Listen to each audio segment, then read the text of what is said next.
Et direction d'abord le Nigeria où la lutte contre la corruption est encore montée d'un cran. Hier, nous vous parlions de la confiscation des biens de l'ancien procureur général. Eh bien, la justice vient aussi de geler les avoirs de l'ancien gouverneur de la Banque centrale. Gilbert Tamba est à Abuja pour Média TV. La lutte contre la corruption semble entrer dans une nouvelle phase. En l'espace d'une semaine, des décisions judiciaires majeures sont venues marquer les esprits et illustrer la volonté des autorités de s'attaquer au patrimoine acquis de manière présumée illicite. D'abord, la Haute Cour fédérale d'Abuja a ordonné la confiscation de 48 biens immobiliers appartenant à l'ancien procureur général et ex-ministre de la Justice, Abubakar Malami. Une décision qui s'inscrit dans une série de procédures engagées contre d'anciens hauts responsables.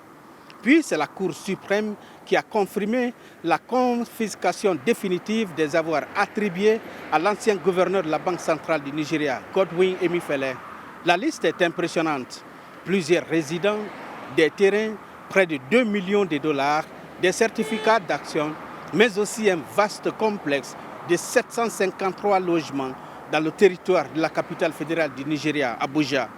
Ces deux décisions traduisent pour certains observateurs la détermination de la justice nigériane à récupérer des biens considérés comme issus d'enrichissement illicite et à renforcer la lutte contre la corruption, un enjeu majeur pour le pays depuis plusieurs années. Gilbert Tamba, Média TV, Abuja, Nigeria. Au Sénégal, le Grand Magal de Touba aura lieu le 2 août prochain, un rendez-vous spirituel annuel, devenu aussi un laboratoire de gestion logistique, sanitaire et sécuritaire. Régis Moukila est à Dakar pour Média TV. Ici au Sénégal, un événement mobilise chaque année des moyens dignes d'une grande opération nationale. À quelques centaines de kilomètres d'ici, le Grand Magal de Touba rassemble plusieurs millions de pèlerins. Un défi logistique qui fait aujourd'hui figure de modèle en Afrique. Avec plus de 6,5 millions de fidèles accueillis lors de la dernière édition, le Magal est bien plus qu'un rassemblement religieux. C'est un véritable exercice de gestion de masse. Le volet sanitaire, par exemple, est l'un des plus impressionnants. Des mois avant l'événement, les autorités déploient un vaste dispositif. Les hôpitaux sont renforcés, des postes médicaux avancés, des ambulances présentes ainsi qu'une surveillance épidémiologique accrue. L'objectif est de garantir une prise en charge rapide malgré une affluence exceptionnelle.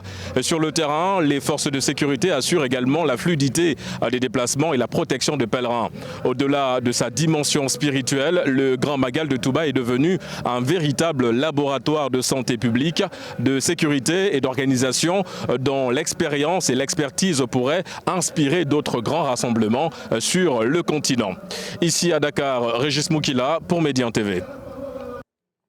Et puis les Ivoiriens qui vivent au Ghana n'auront plus besoin de se rendre en Côte d'Ivoire pour établir ou renouveler leurs documents administratifs.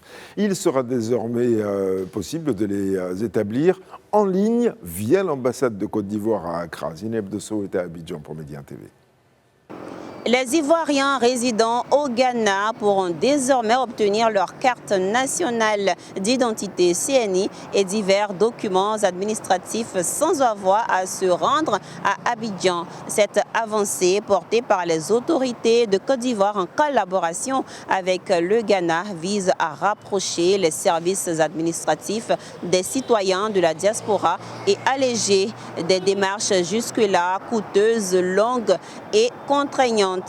La mise en place de ce dispositif à Accra s'inscrit dans la politique de modernisation de l'administration ivoirienne et de valorisation de la diaspora. En facilitant l'accès aux documents officiels, l'État renforce davantage ses liens avec ses ressortissants à l'étranger tout en améliorant l'efficacité du service public. Plusieurs Ivoiriens résidant à Accra saluent cette initiative. Zeynab Dosso pour Média TV, Abidjan, Côte d'Ivoire.